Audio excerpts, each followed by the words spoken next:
Good morning once again.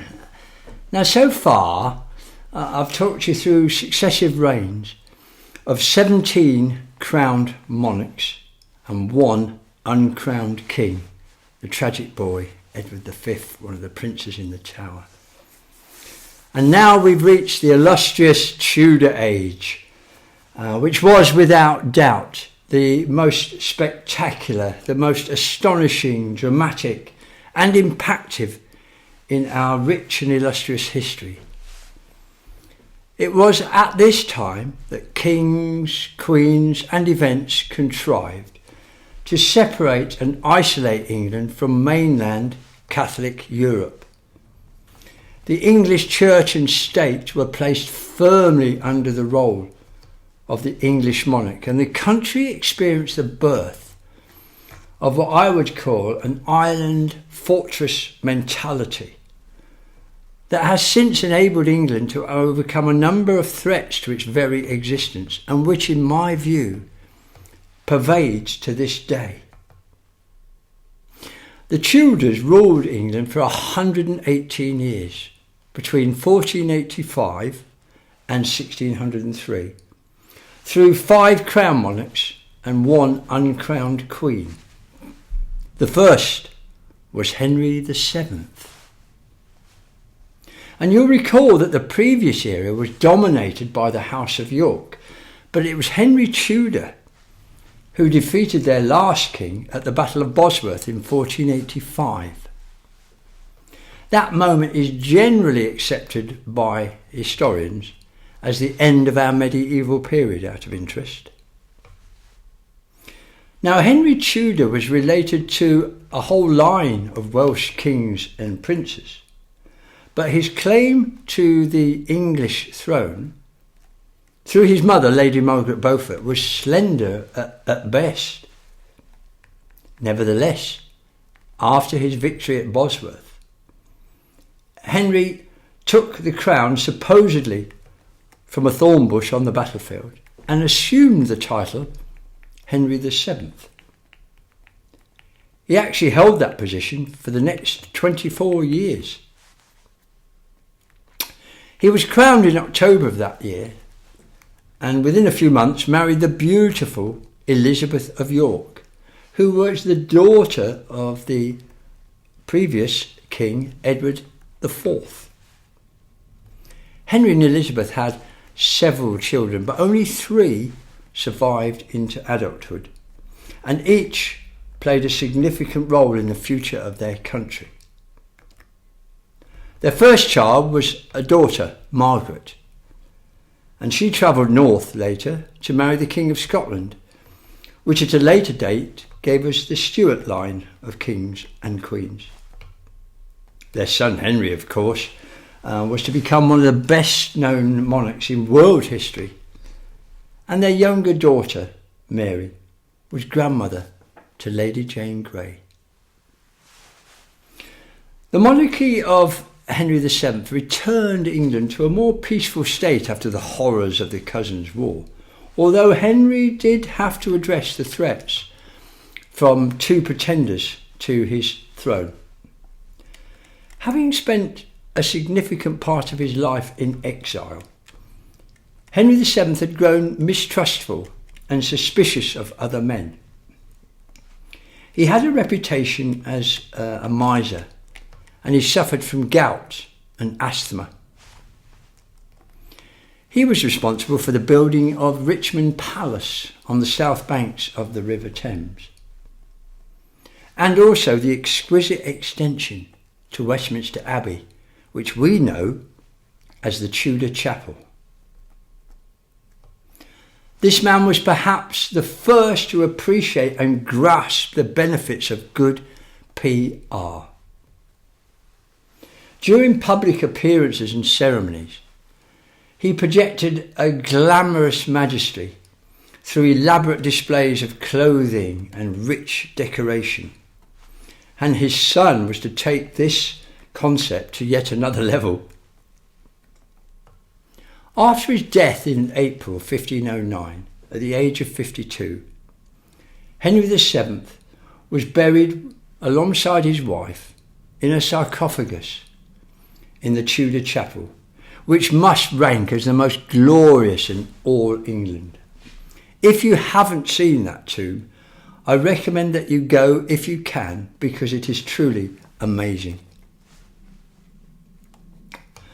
And so we come to this man's son, Henry VIII, whose story has fired popular imaginations for centuries. Do you know, remarkably, it was his father's intention that young Henry should enter the church and eventually become Archbishop of Canterbury, would you believe? But on the death of his elder brother Arthur, Henry became a substitute and was heir apparent. He was crowned 4 days before his 18th birthday, in June 1509.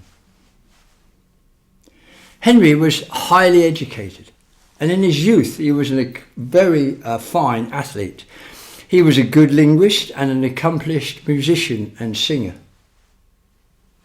Famously, during his 38-year reign, he had 6 wives, but it shouldn't be forgotten that his first marriage to Catherine of Aragon lasted 24 years before it was annulled.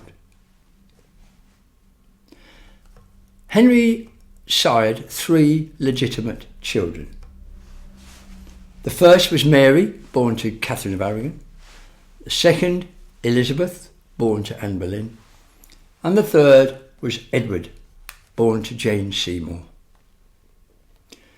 King Henry also sired at least 1 illegitimate child, a boy named Henry Fitzroy, the product of the king's affair with his mistress, Bessie Blount. In the early part of his reign, Henry partied and engaged in fanciful schemes to invade and defeat France, while Thomas Wolsey managed the country on his behalf. But by 1526, after poor Catherine of Aragon had failed to produce a male heir, Henry considered divorcing her and marrying again. In order to do so, he had to challenge the Pope, who refused to sanction a divorce. Thus, Henry VIII separated and isolated England from Catholic Europe, and he had himself appointed as the supreme head of the church in England. This led to very difficult and dangerous times in England. The renowned humanist Erasmus wrote this: "The people of England now acted and reacted, as if a scorpion lay sleeping under every stone." This was the beginning of England's religious reformation. By May 1533, Henry's marriage to Catherine had been annulled in-house by the Archbishop of Canterbury.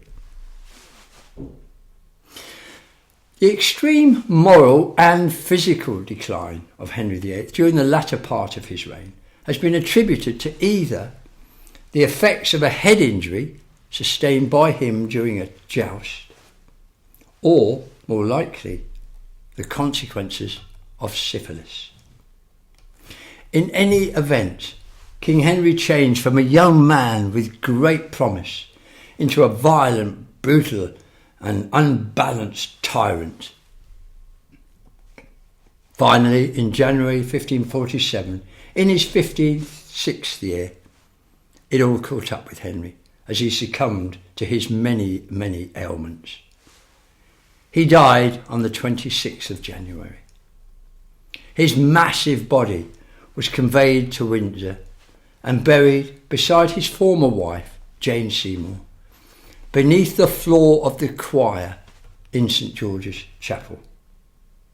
The youngest of his children, Edward, was the nominated heir.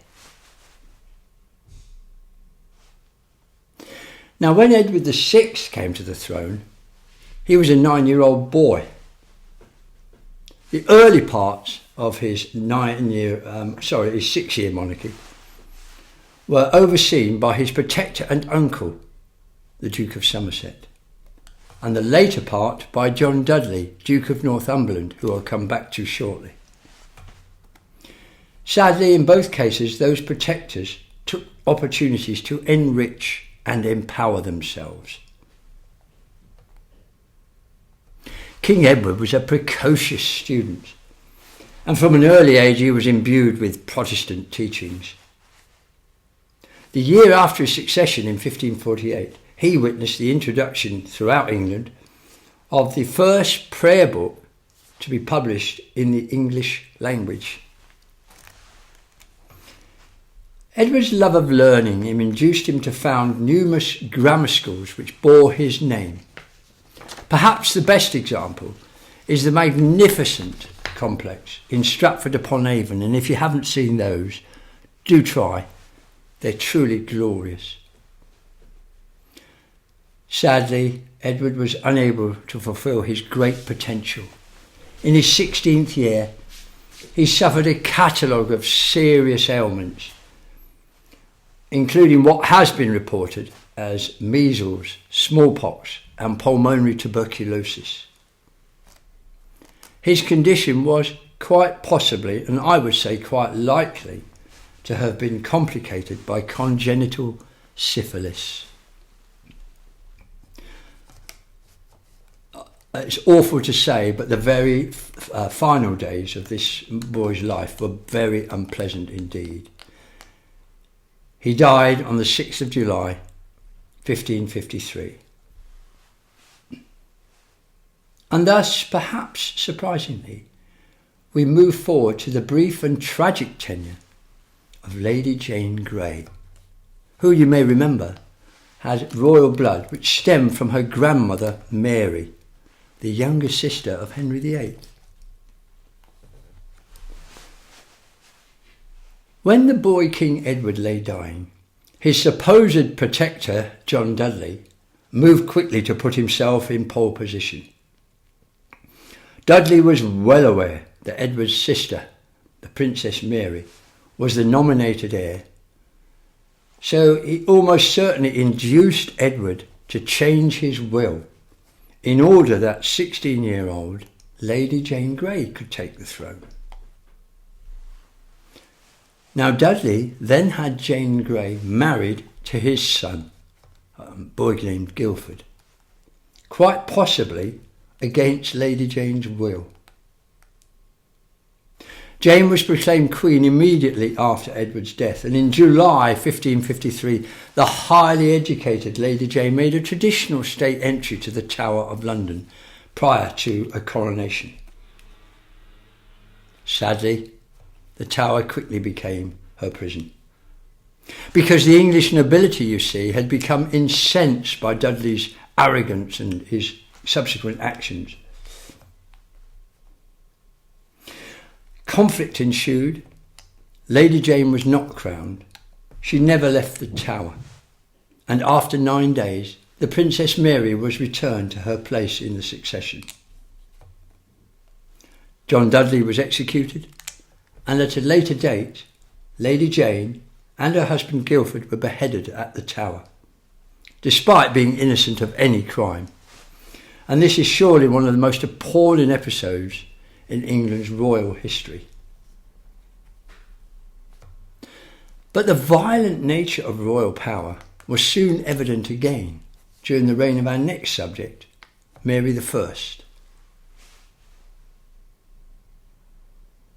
In October 1553, 37-year-old Mary was in Westminster Abbey for her coronation. She was England's first female crowned monarch. Unfortunately, her 5-year reign was beset by major problems. The daughter of Catherine of Aragon, she was determined to return England to her mother's Catholic religion, and in the process, over 300 Protestants were burned alive for the sake of their faith, earning Mary the sobriquet Bloody Mary. Although she was initially very popular, many citizens turned against the Queen when she married Philip of Spain. after just 14 months of marriage, Philip returned to Spain, effectively abandoning his wife, and Mary was then a rather pathetic, sickly and unloved woman. She was unable to bear children, quite possibly as a consequence yet again of congenital syphilis. It is known that Mary endured at least one false, or we would say phantom, pregnancy, a symbol perhaps of her desperate situation. She died at St James's Palace in London on the 17th of November 1558. She was just 42 years of age. Just before she passed away, Mary nominated her half-sister Elizabeth as heir to the throne. And so we come to the last, and arguably the most splendid of the Tudors.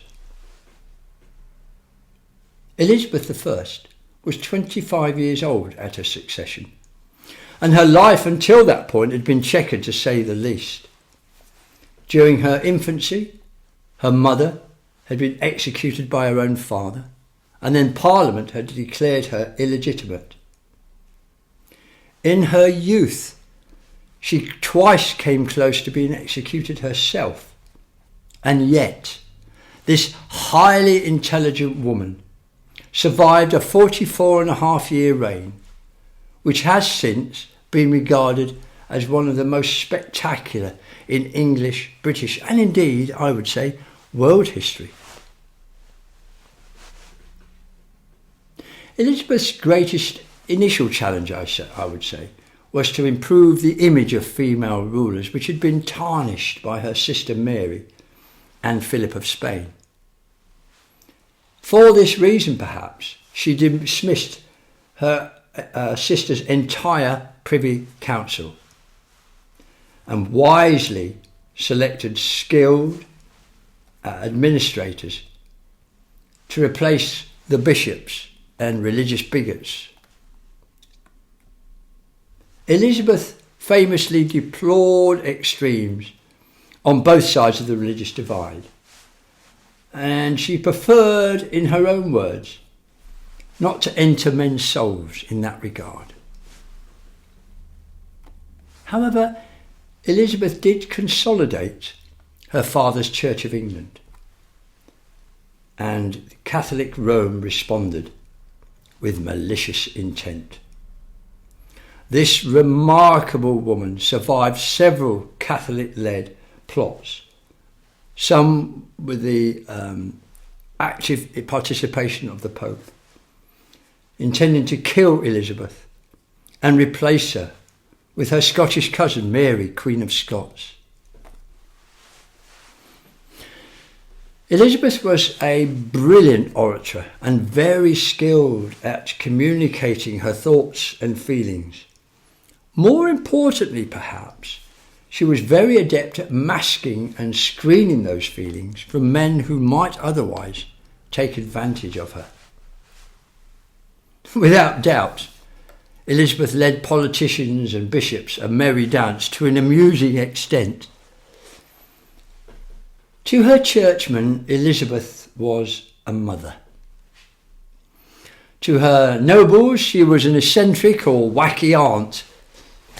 To her Privy Council, she was a nagging wife. And to her courtiers, she was a femme fatale.